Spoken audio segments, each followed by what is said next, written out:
Hello everyone, welcome back to the channel.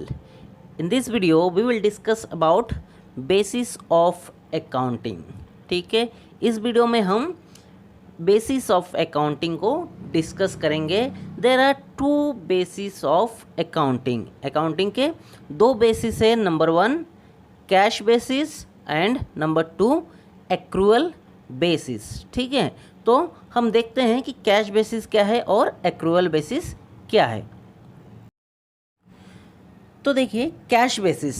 ठीक है, cash basis क्या है. इसमें कहता है ट्रांजैक्शन हमें कब रिकॉर्ड करना चाहिए, है ना. व्हेन कैश इज़ रिसीव्ड और पेड. जब कैश हमें रिसीव हो रहा है या फिर कैश हम पेमेंट कर रहे हैं. इट मीन्स कैश आ रहा है या फिर जा रहा है. इसी कंडीशन में और उसी डेट पे हमें रिकॉर्ड करना है उस ट्रांजैक्शन को. ठीक है, लेकिन देखिए ये क्या, इसमें क्या हो जाता है भाई. मान लीजिए आपने सेल किया है, क्रेडिट सेल किया है. आज की डेट पे आपने क्रेडिट सेल किया है. ठीक है, उसका पेमेंट होगा कब, नेक्स्ट मंथ. ठीक है, मान लीजिए 1 जनवरी को आपने कुछ भी क्रेडिट सेल किया है. ठीक है, 10,000 रुपीज़ का क्रेडिट सेल किया है, कोई सामान बेचा है जिसका पेमेंट होना है 1 फरवरी को. ठीक है, अब कैश बेसिस क्या कहता है कि 1 फरवरी को जब आपके पास कैश आएगा तभी आप रिकॉर्ड करो. ठीक है, तो ये है हमारा कैश बेसिस.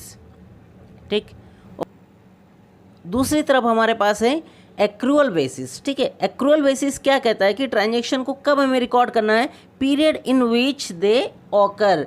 जिस डेट पे वो ऑकर हो रहा है, मीन्स वो हमारा ट्रांजैक्शन हो रहा है, उसी डेट पे हमें उसकी एंट्री कर देनी है.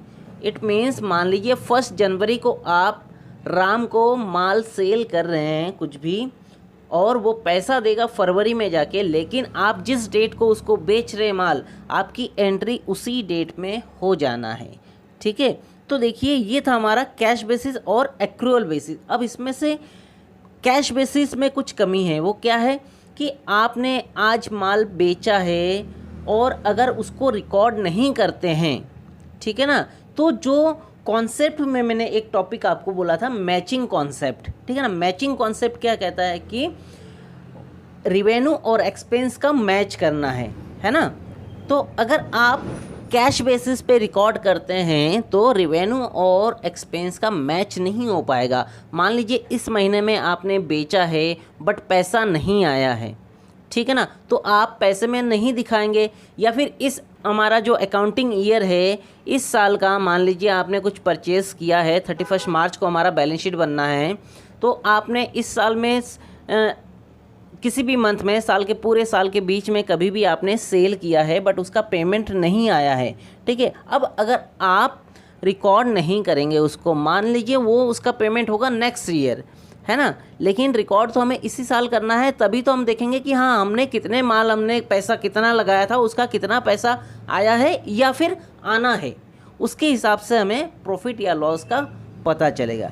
ठीक है, तो एक्रूअल बेसिस जो है वो ज़्यादा हमारा इम्पोर्टेंट होता है, ज़्यादा अच्छा माना जाता है. ठीक है, क्योंकि देखिए बड़े बड़े बिजनेस में ज़्यादा ट्रांजैक्शन क्या होता है, क्रेडिट होता है. ठीक है ना, क्रेडिट में ही होता है. लाखों का ट्रांजैक्शन क्रेडिट में होता है, बाद में उसका पेमेंट होता है. तो अगर हम उसी टाइम रिकॉर्ड नहीं करेंगे और कैश बेसिस में हम छोड़ देंगे कि जब कैश आएगा या फिर कैश हम पेमेंट करेंगे तभी रिकॉर्ड करेंगे, तो इतने सारे ट्रांजैक्शन हम भूल भी तो सकते हैं, मिस हैपनिंग भी तो हो सकता है कुछ.